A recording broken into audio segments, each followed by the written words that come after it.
Hola, buenas tardes. Mi nombre es Valeria Vele, residente de segundo año del Centro Oftalmológico León, y hoy hablaremos acerca de neuropatía óptica isquémica. La neuropatía óptica isquémica anterior no arterítica es una patología neurooftalmológica crítica. Se define como un infarto no inflamatorio de la porción anterior del nervio óptico. Aunque se presenta principalmente en adultos mayores, hasta un 8.3% de los casos pueden ocurrir en personas menores de 50 años.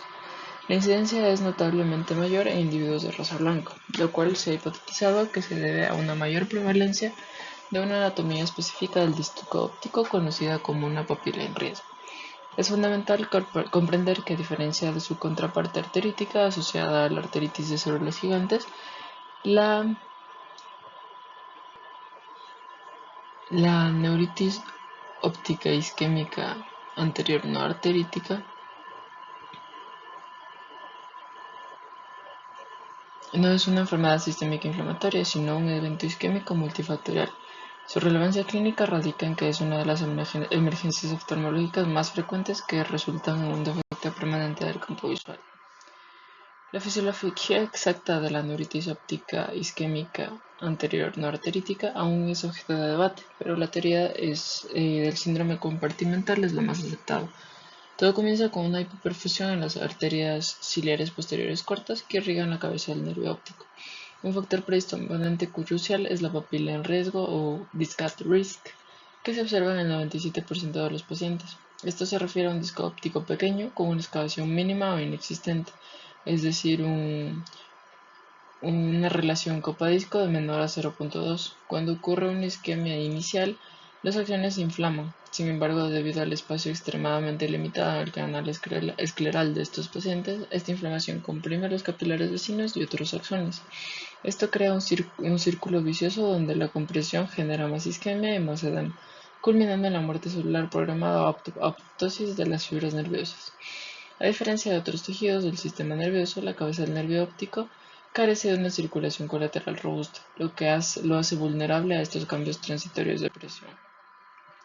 Los factores de riesgo para desarrollar neuritis óptica isquémica anterior no arterítica se dividen en sistémicos y locales. Entre los sistémicos, la hipertensión está presente en el 39 al 88% de los pacientes. Un factor crítico es la hipotensión arterial sistémica nocturna, especialmente en pacientes que toman medicamentos antihipertensivos antes de dormir. Esto reduce la presión de perfusión del nervio óptico por debajo de un umbral crítico. La apnea del sueño es otro factor de riesgo independiente importante, ya que provoca hipoxemia intermitente y fluctuaciones en la presión arterial que comprometen la oxigenación del nervio. En cuanto a los medicamentos, los inhibidores de la fosfodiesterasa 5 utilizados para la disfunción eréctil pueden inducir también una vasodilatación sistémica que roba el flujo sanguíneo a la cabeza del nervio óptico. A nivel ocular, cualquier condición que reduzca el espacio físico del disco, como drusas o cualquier evento que eleve presión intraocular, como cirugías recientes, puede precipitar un evento isquémico en individuos predispuestos. El cuadro clínico de la neuritis óptica isquémica es muy característico. El paciente describe una pérdida de visión repentina que no duele. Es muy común que el paciente se despierte y note una mancha oscura en la parte inferior de su visión. En el examen físico, la agudeza visual puede variar desde 20/20 hasta una percepción luminosa, aunque el 66% de los pacientes tienen mejora de 20/200 al inicio. El hallazgo de un defecto pupilar aferente relativo confirma que hay una lesión del nervio óptico del ojo afectado.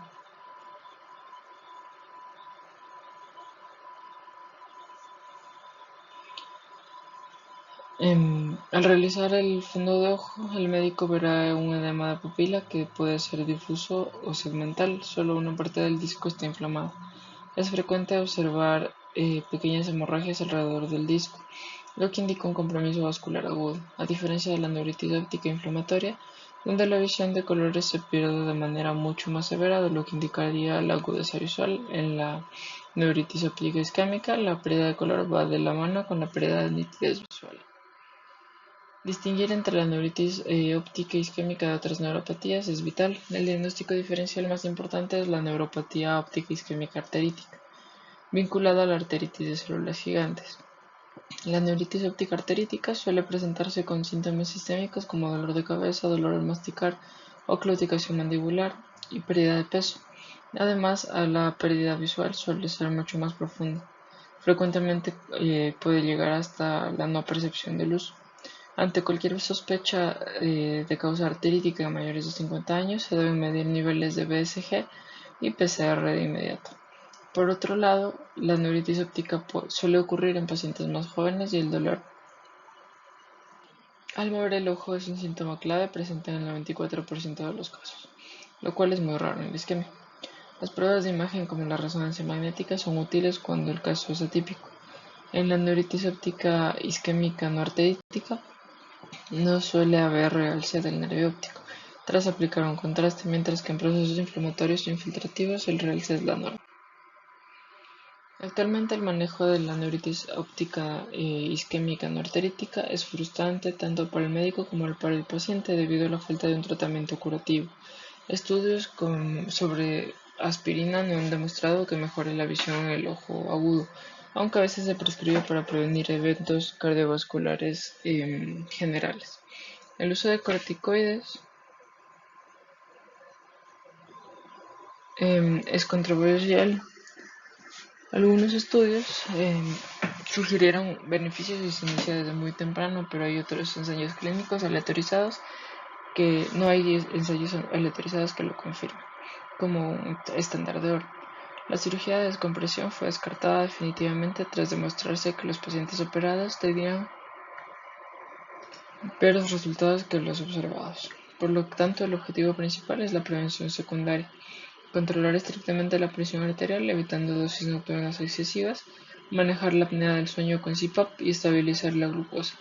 El pronóstico es variable, un tercio de los pacientes mejora un poco espontáneamente, pero la mayoría permanece y establece con su déficit visual inicial.